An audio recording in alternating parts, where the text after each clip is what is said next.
Hey guys, I wanted to come on here and talk about my favorite albums that came out in 2025, starting with Breach by 21 Pilots. I'm not gonna lie, I didn't like this one as much as I liked Clancy, but I still thought this one was pretty good. I really liked City Walls and Cottonwood, and I still thought this one had really good songs on it. And I thought it was a really good wrap up to the end of Clancy's story. I thought it was a little sad, a bit of a sad ending, but it was very realistic, and I really liked how it wrapped up. If you liked Clancy, the album, I'd say give this one a listen. It was still really good.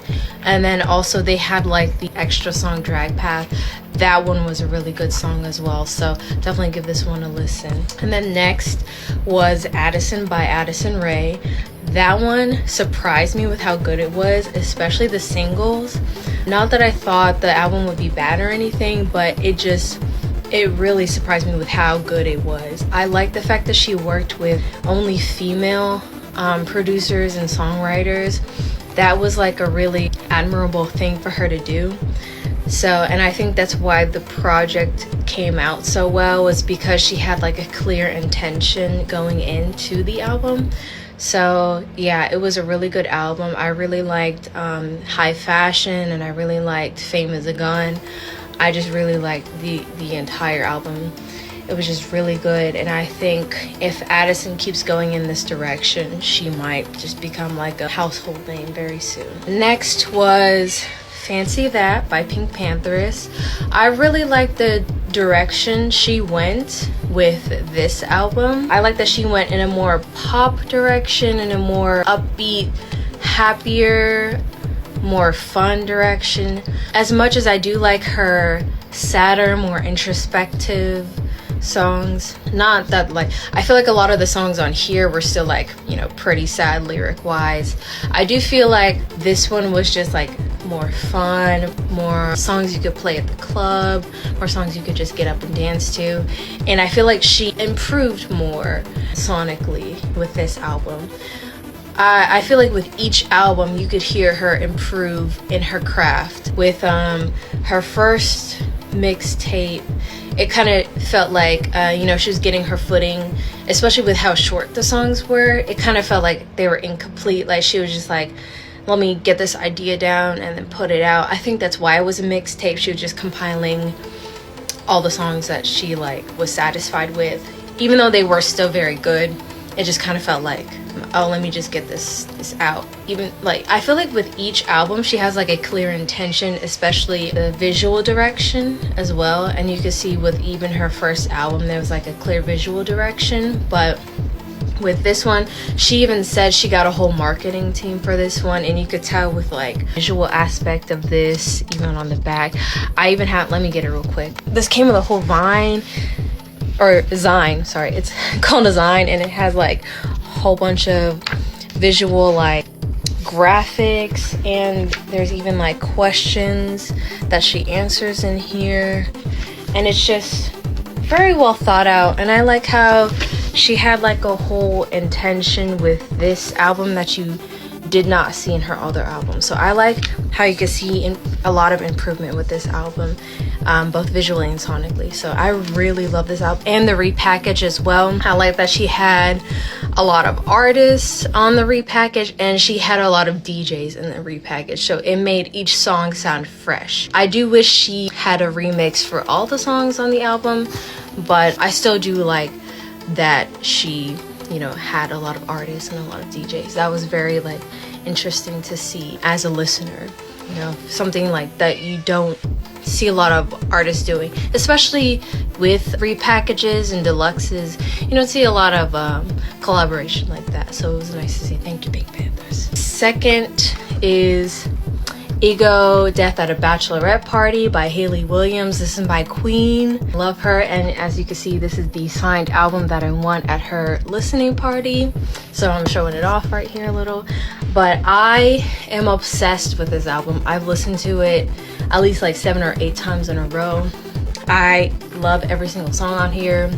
It feels like every song is like refreshing to listen to. It's very emotional.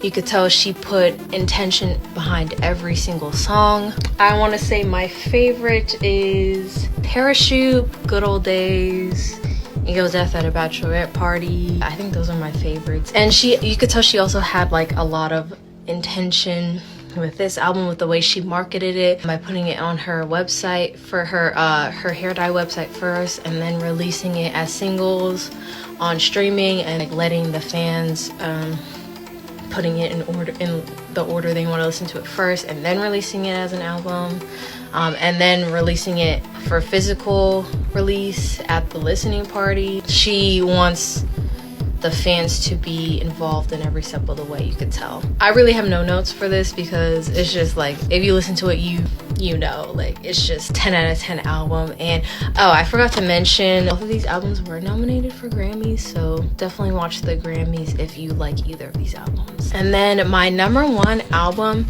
was Surface Tension by Dev Lemons. Ever since I listened to that album, I've been obsessed with Dev Lemons. I think she is such an underrated artist, and I've been obsessed with her music. I think that album was also another album that I didn't really go into it expecting a lot from it. Not that I didn't think she made great music, so I was like, I might as well listen to it. And I was blown away. I play that album on repeat constantly, still to this day. And it came out in like September, I'm pretty sure. I like the mixture of unserious and serious concepts throughout the album. Some of the songs on there have like a lot of play on words throughout it, and then some of them have like lyrics that make you really think about who this could be, like who in there broke her heart and who it could be about. Like, it definitely seems like to be about an ex or about some figure that really put her down a lot, you could tell. But I think the reason I put this at #1 over Hailey's album instead of #2 was the way the last 3 songs transitioned. I'm a big fan of the way songs transition in albums, and so I really love the way the last 3 songs transition. That album really blew my mind. It's just, I don't know, it's just, I can't describe it. You have to listen to it in order to like understand what I'm talking about. But there's like a lot of like EDM, heavy bass, heavy distortion songs, and then there's also like a lot of like heavy guitar, distorted guitar, rock heavy, and then there's some that are like very soft, very slow guitar strumming melody songs that are like the most beautiful thing you've ever heard. And those are some of my favorites from the album, but overall the way the album made me feel was very like it was like something I've never heard before, especially nowadays in music.